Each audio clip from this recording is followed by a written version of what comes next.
we've got 2 days. What do we need to do? Cool. Is there an accent? Figure that out first, because I'm always like, do one thing strong. Shakeel Haakim is an actor and creative born and raised in West London. He trained at the Royal Academy of Dramatic Art, graduating in 2024. Whilst in his final year at RADA, he performed in the acclaimed West End run of For Black Boys Who Have Considered Suicide When the Hue Gets Too Heavy at the Garrick Theatre. He has recently finished a UK tour of the Tempest with the Royal Shakespeare Company. Shakeel Haakim, welcome to the Actors Actuality podcast. How are you? Hello, I'm good. Thank you for having me. Of course, appreciate it. Yeah. How are you, Alex? I'm good, and very excited. Very Great. excited. Let's get straight into it and talk about your West End performance. So you were an usher at the Apollo Theatre when For Black Boys began its run at that theatre. And then 12 months later, you were in the same show at the Garrick. Could you tell us a little bit about that journey? Yeah, it was a really surreal moment because I think, so when I first joined at the Apollo, I was in my second year. So as you guys know, as everyone who's in drama school, second year is where it starts going. So I kind of needed a part-time job at the same time, and I wanted something really chill. And when I was first there, I can't remember what show was on when I first joined. I think it was Darren Brown, I can't remember, or something. And I was kind of just like, I'm here just to get my little coins ready for the summer. And I'd seen For Black Boys in first year, and then knowing it was coming to the Apollo just felt a bit surreal just as that, because I was like, oh my God, not only is this going to get a massive platform, but I'm going to get to see it for free, like loads of times. And I think I'd ended up seeing it 50 plus times maybe in the time. Maybe that might be a bit exaggerating, but it's definitely a big number. And yeah, I think it I don't know, it didn't really hit to me, I suppose, in the full circle really until I started doing the show. I think on paper I was quite aware of like the weird coincidences, but until you're on the stage and you've been on the other side of like serving people, greeting patrons and being all that, and then you're like, oh wait, I'm here now. And like there'd be moments where I could be like, I could see people like with their phones on. I want to be like, no, wait, no, that's not my job. I've got to like stand here and say these words. So yeah, it was a cool full circle, but yeah, I don't think it really hit me until like probably being and doing the show. It must have been really helpful for the audition, having seen it 50 times. You know what? It really wasn't. It actually really wasn't. Yeah, it was the opposite. I love this because this is how actors think. We're like, yeah, I've seen it all these times. I'm gonna be fine. No, I think what was it wasn't not helpful. I think it was good because I knew the beats of the show. I understood like how things worked and like where I needed to place things.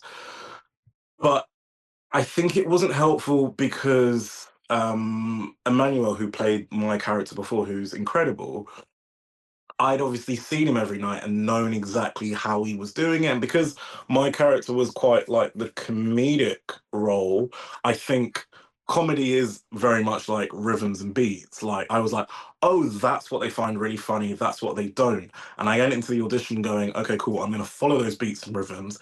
And it somewhat landed. But I remember I got an email just before my final round, and they went, something to the lines of find your own originality in it and don't play off what the previous actor did. I was like, damn, they've got me. I was like, what do I do now? But actually I just had to like go back to the text and actually just read it in and kind of compartmentalize my brain in a position where I almost haven't seen it and just take up what the text gives me. And I feel like doing that allowed me to be a bit more fresh with my ideas. But yeah, finally, I thought it was going to be a grab. I was like, oh, I've got this in the bag. And they were like, no, we've seen that. What do you want to bring?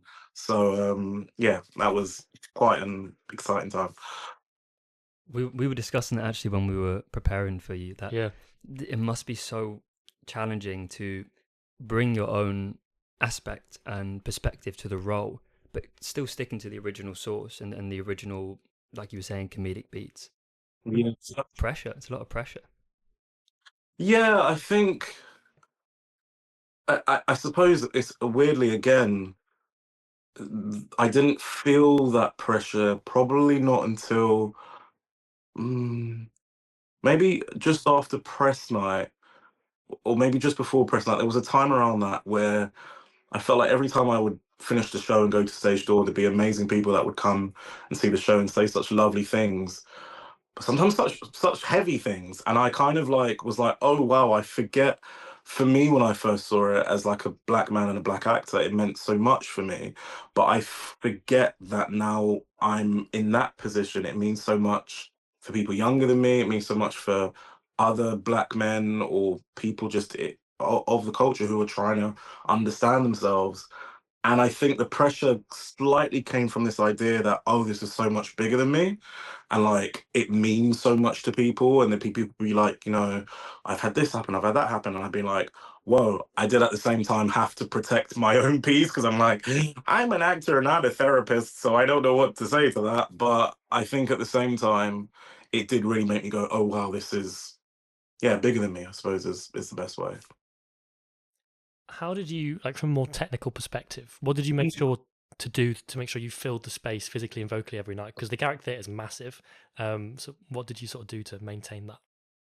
I suppose this is where the benefit of still being at drama school kind of helped because it's really weird, and I'm sure you both can appreciate this. Is so we've got so there's three different spaces, theatre spaces at RADA of theatre sizes, and it's kind of like everyone always thinks about, you know, performing in the big one, which is the Vanbrugh, and it's kind of like, oh, once you've performed in the Vanbrugh, you'll know what that feels like, and then you go to the Garrick, which is three times the size of the Vanbrugh, you're like, okay, so, but in the concept is still the same. I think, you know, I had such amazing voice and movement and everything teachers at RADA who really allowed us to feel what that difference was from being in a really small space to a big space. But I think it was quite transferable into that.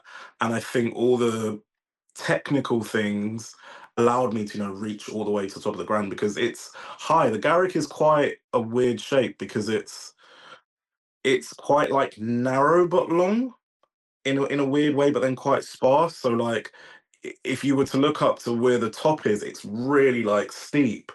But I was quite aware of like I've got to be able to fill this whole space because me again as a student, I spent most of the time watching theatre right at the top. So I know also what that feels like to try and connect to that space. If anything, I think I was always trying more to connect up there than I was to the stalls. And like, you guys can see, I can see you, so I know you can see me. You lot are fine.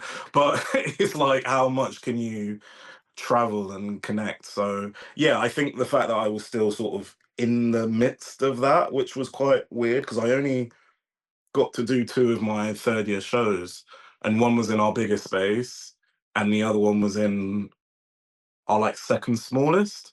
So I think I kind of figured out, okay, cool, this is what I need, and then was just thrown into the deep end, really. So yeah. I'm interested to know, in such a heavily watched play, which got reviewed many times, did you read those reviews? And if so, did it affect you in any way? So I did. I read pretty much every single review. Not in a kind of like, oh my god, tell me I'm great, or oh my god, tell me I'm bad, da da da da da. It was just more because I think for me, and this is probably because of directors I've worked with in the past who have been very much like reviews don't really mean anything. They're people's opinions. At the end of the day, I'm aware that they have some weight in terms of like the marketing of a play and the kind of getting plays transferred to the West End. They have credit from that side. But I think as an actor, they're not really for us. Like people can say that, you know, that was one of the worst things I've ever seen, and I'll be like, okay, that's your opinion. Like and even when I watch plays and people say that, I really am like, well, that's your opinion. I don't agree with that. Um, I think more for me, it was a curiosity in, and it's funny because I couldn't do this and be in it, but like I would have been quite curious if I wasn't in this run, how it was being received in comparison to the previous run. And I think it was just the curiosity of wanting to see that. And then I realized that it wasn't affecting me. I didn't feel like, oh my God, the Guardian said this, so now I have to make sure I look. I was like, well, no, because that's just going to happen regardless of what I do. Um, I'm aware that I say that, I'm hyper aware that I would never declare review stories to the rest of my castmates, because I think that's a bit insensitive to be like, guys, did you see what was, and no one's read it. I'm like, that's just, be a nice person. But yeah, for me, I read it, kind of saw things on social media, and I was like, oh, cool, interesting. Check into another day tomorrow and do it again. So yeah, I think I think it's probably a preference, but for me, I've never found a massive issue with them. I say that, and then there's going to be one thing that, oh my god. But yeah, so far it's been fine. Cool, thank you. So moving on now to your work with the RSC, you recently did a First Encounters tour of the Tempest with them. And Yeah. compared to your Shakespeare experience at drama school, how did they work to make Shakespeare more accessible? And how did your acting technique have to adapt to accommodate this, if it did? Yeah, great question. I feel quite lucky because in second year at RADA, which a few other drama schools do as well, we do a Shakespeare for young audiences module. And what's really great with that is that we get to take it. Not only we do some performances at RADA, we do some in like local schools, but we also take it abroad, which was really cool. And I think because of that, you then get to learn how to be really malleable with how you use Shakespeare, especially because we took it to Florence, which was really cool. We did Romeo and Juliet.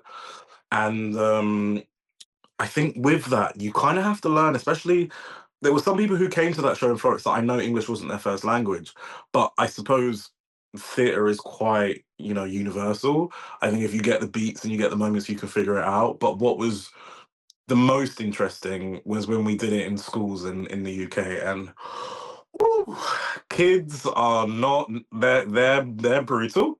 They will tell you how it is. And our director that we had, Darren Raymond, who's an amazing director, and runs a youth company called Intermission, who are an incredible organization. I remember he said to us, he was like, these are going to be the most important audiences that you're going to perform to in your entire career. And I remember when it was over and I was like, yeah, he's so right, because you're shaping the perspective of actors and performers and creatives and just people who engage with art and theatre so much in just, taking up what would have been their maths lesson or PE or whatever subjects they were doing. And I think that was really powerful. So having all of that knowledge, it was kind of a done deal to be part of the RSC First Encounters project. Definitely harder.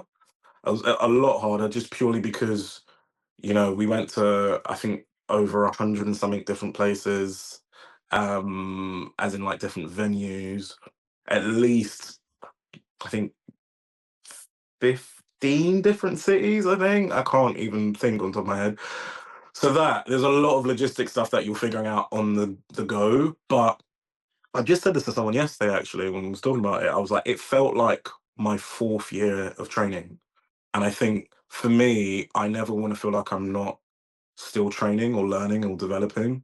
And for me, I was just like, wow, I've learned so much about myself. And you know what it's like with Shakespeare? It's like for me, I see it like maths or a formula. It's like once you break that formula, like, damn, there it is. I can like speak a new language almost. So yeah, very rewarding. And yeah, just grateful that I had that backup at RADA to be able to do that. So yeah. Did it enhance your ability to tell a story with clarity? Because obviously with Shakespeare, you're aiming to be truthful to it, so the story comes across. But like to children as well, like because the language can be a little bit difficult. Did it enhance that skill? Do you think? I think it enhanced my own empathy, which naturally did do what you're saying, because I think there's a reverence that Shakespeare has, not just to actors, but culturally, especially in British culture, that sometimes it feels very inaccessible. So there's an assumption sometimes that, oh, you're going to know what the iambic is, and oh, you're going to understand where this is from, and and what a caesura is, or what. And it's like, no, what the hell is a caesura? Like, not everyone's going to know that. And what the benefit of doing it to audiences who have never had that understanding is that they're just looking for the root of the story. They don't care about, Laurence Olivier did this in whenever. That's great. But for them, they're just like, what is this about? And The Tempest is a really tricky play to explain to younger audiences. And I don't mean this in a patronizing way. It was hard for us to get through it. We spent a lot of time in the R&D and the rehearsal time really just breaking down the points of what this play was about. And it's got a lot of complex themes, colonialism, consent, all of these sort of stuff that I think Aaron Parsons, who was our director, made a really concerted effort to not make it feel patronizing, not make it feel like, yo, fellow kids, let's talk about Shakespeare. It's like, no, let's just tell the story. So yeah, I think it's taken away my need to feel like I need to meet people where they are. And I actually hate that when I go to see plays and I'm like, oh, stop spoon feeding me. Let me just take the story. So I actually think that, yeah, it's allowed me to be more empathetic, to just tell the story and know that people are going to feel it because it's universal. The audience are always smarter than you think. That's something I've learned as well, because we wrote plays in our third term. Yeah.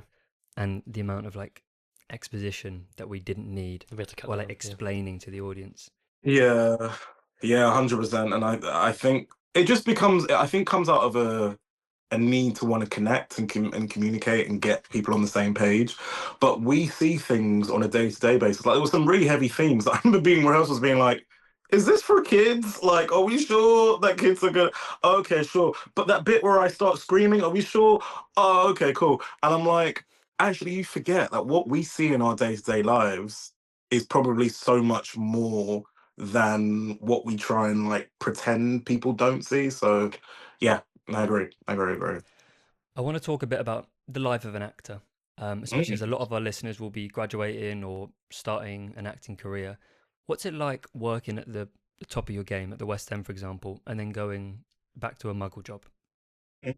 Good question.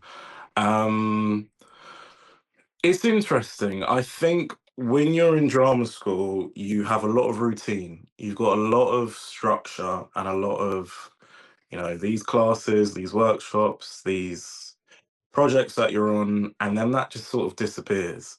And I think having some sort of consistency, whether that is working a job, and I feel like the taboo of working Muggle jobs or whatever is just needs to be dissipated, because it's just the reality. There's more of us that are trying to balance those two worlds than there are the people who can live comfortably in those worlds. And I think that's just the place that you can be indefinitely. And I think it's just, for me, I'll be really honest, now, I think it's just making peace with the idea that this inconsistency is probably going to be for a while.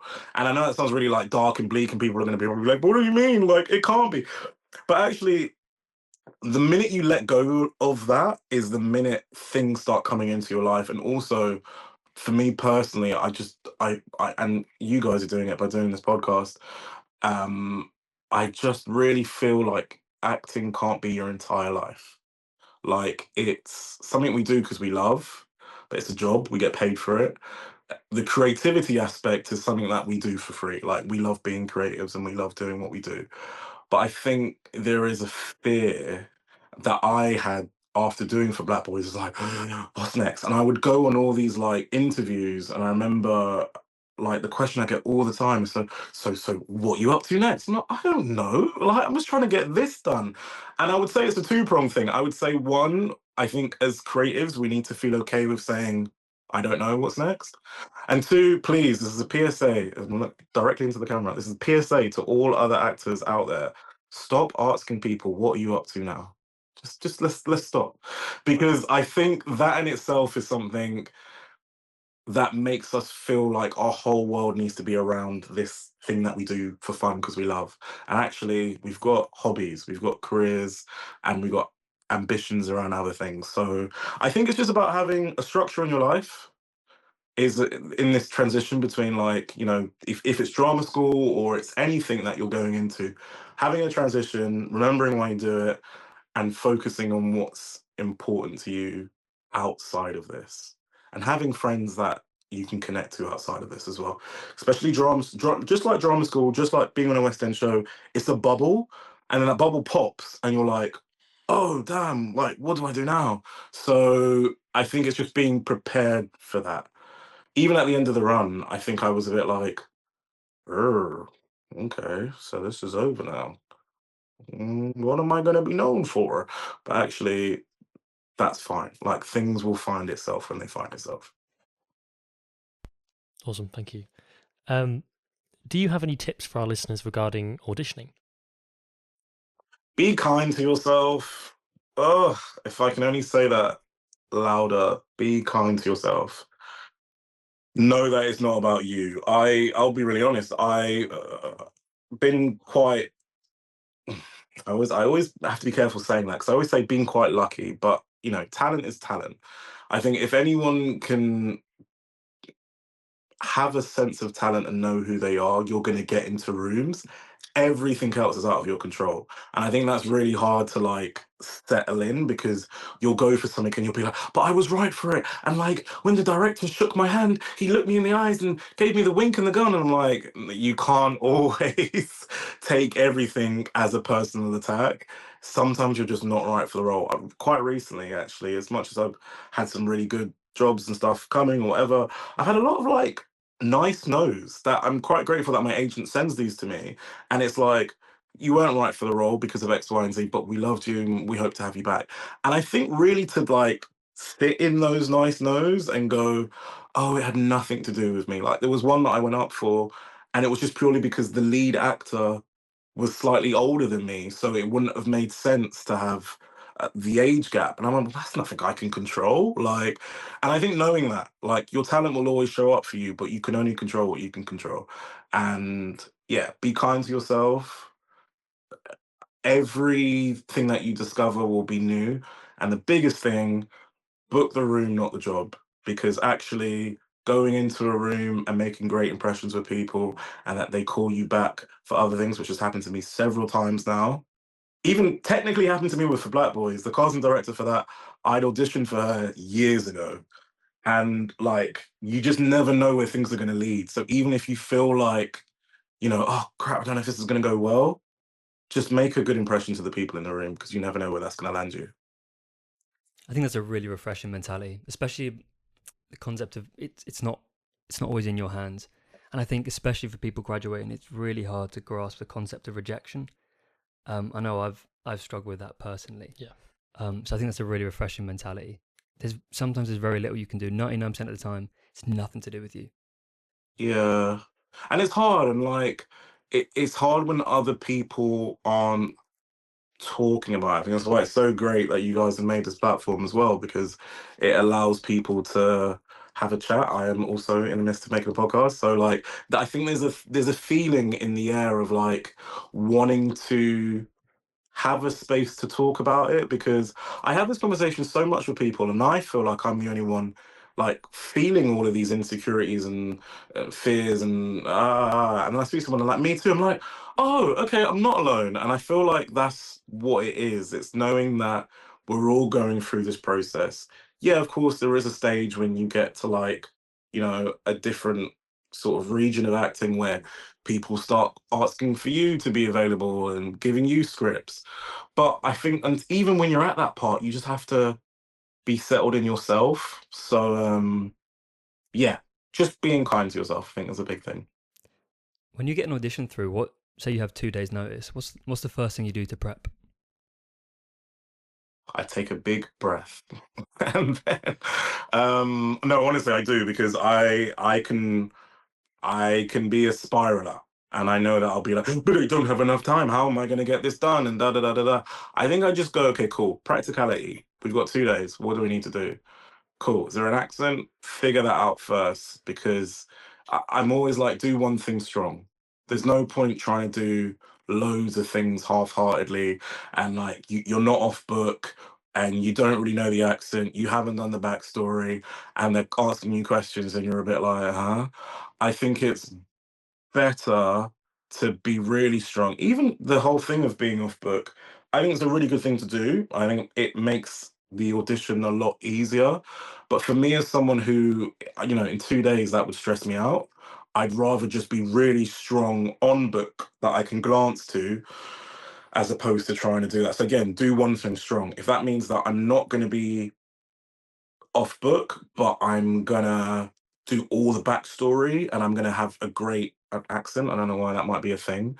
Um, I'll do that and I'll just prioritize. I think prioritizing is the biggest thing. I think, some people have real straight practical methods of I do this, I do that, I do that. For me, I need to know that I'm going in there feeling the most comfortable as I am and the less like wired. I feel like if I'm going in there going, oh my God, I'm so unprepared, I've only had 2 days, you can do a lot in 2 days. I think the reality is if you just focus on the things that are going to make you feel the most comfortable, that is what I'll always prioritize because I know the rest of it's out of your control. Even accents. I'm always, when people are like, oh my God, I've got to do this accent. And I love accents. I'm always like, hey, what do you need to do? Like, if my friends need help with it, I'm like, what's the accent? Tell me, let's figure it out.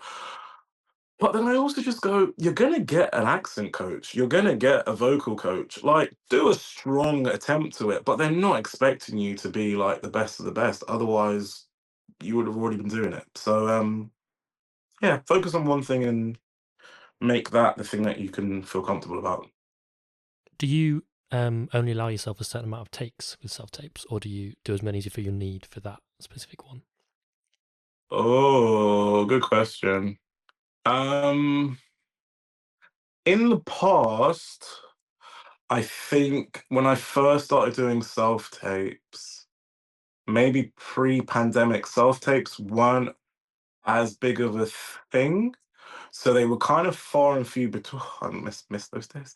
They were far and few between because there were a lot more like in-person meetings. So when I first used to get self-tapes, there wasn't really a quick turnaround. It was like I remember like 2019 is probably like the last time I remember this, where like you'd probably get like a week or something for a self-tape. And I remember being like, oh, well, that's plenty of time. I can like, take as long as I need to. But now I'm at the behest, but I don't know what the word is. I'm kind of like at the mercy of the person who's taping with me most of the time and being like, damn, I know you don't have long, or like my housemates, I'm like, guys, can we just do it? And as much as people will be like, I'll spend as long as you want, no one wants to be there for 3 hours. So I think for me now, I just have to go with my gut. My friend Kieran, who's an actor that I also did The Tempest with, has a really good process that I've trying to adopt a little bit more, is that you do a few takes and then once you're finished, you do one final take that like, just go for it. Do whatever you want to do. Go for it. Be the biggest. Don't worry about anything because you've banked a few really good tapes already. And he was like 9 times out of 10, that one will probably be the best one because you've stopped thinking about it. Um, so I try to keep myself just in a bracket of, yeah, just bank a few good ones and then just let it be. Because 9 times out of 10, your first impulses are always going to be the best. Thank you.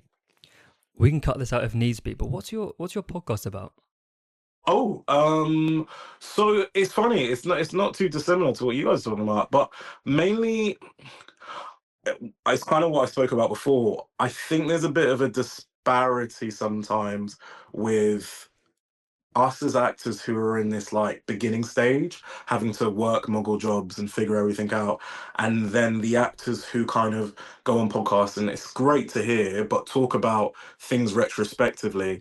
I'm more interested in talking to fellow actors like myself who, and not just actors, creatives who are in the industry, who are in this side of the world where it's like, how do you deal with having a muggle job? How do you deal with social media and being able to like promote yourself? How do you deal with like all of these kind of imbalances that I feel like people don't talk about? So yeah, I kind of want to see the different sides of that. And the podcast is also going to be called Sides, which is a little tongue-in-cheek play on words on the sides and sides as you hold them. But yeah, I think it's just there are some podcasts out there right now that are talking about that. The difference between the actors who can like make a living off of acting versus actors who don't. But I'd love to get a more like broad approach. So I'm sure there will definitely be a synergy between two podcasts. There'll be a little collab. I'm sure that will happen. But yeah. Definitely want to get that out and running very soon. Sounds great. Amazing. That sounds really Yeah. cool. Have you got an Instagram set up? Yeah. Or I do, but it's not. I've just taken the handle because I was like, surely someone else must be called Sub, and no one was. So I was just like, it's just gonna be there sitting in the background, and then yeah, once I'm ready, it'll be up and loaded. we'll make sure to plug it on our 100%. Instagram. Yeah. Good to go with the final I think question. so. Yeah. Okay, Shakeel, we have like a final staple question that we're asking all our guests. If you could give one sentence of advice to a young actor entering the industry today, what would that be? Golly. I'm gonna stick with book the room, not the job. I think it's so important because I think there's so many facets to it, and I really want to be like I was the one who thought of it. It wasn't me. Someone told me this at some point. I maybe I heard it on another podcast. But I just think it just allows yourself to just chill and know that you're doing what you do because you love it, and actually going in there and showing that to people is actually so much better than, obviously we want to put the jobs, but ironically, you probably will still put the job, just maybe not this job, maybe a better job down the line. And I just think we all feel it of how tiny this industry is. So many people, we have mutual friends, like, there's just how it works. And you just never know who's in a room that might be the producer, the writer, the director, your fellow actor in your dream project. So book the room, not the job. Be a nice person. It doesn't mean be that kind of weird networky guy. It's like, hi, can I get your LinkedIn? Like, chill. You don't need to do that much. But it does mean you need to be the person who feels comfortable to just be like, this is me. This is who I am. Because controversial take, but we are brands. I know that sounds really commercialized, but like who we are as people and nice people and kind-hearted people travels with us just in the same way that like a brand because of their ethos. You've got to think in the same way, and it doesn't mean it needs to be forced. You just need to be aware that you're constantly meeting people, and that brand that you are and what you stick by follows you. So yeah, that's my line. Great way to end it. Shakeel Haakim, thank you very much for coming on the podcast. It's been a pleasure. Thank you guys. Amazing.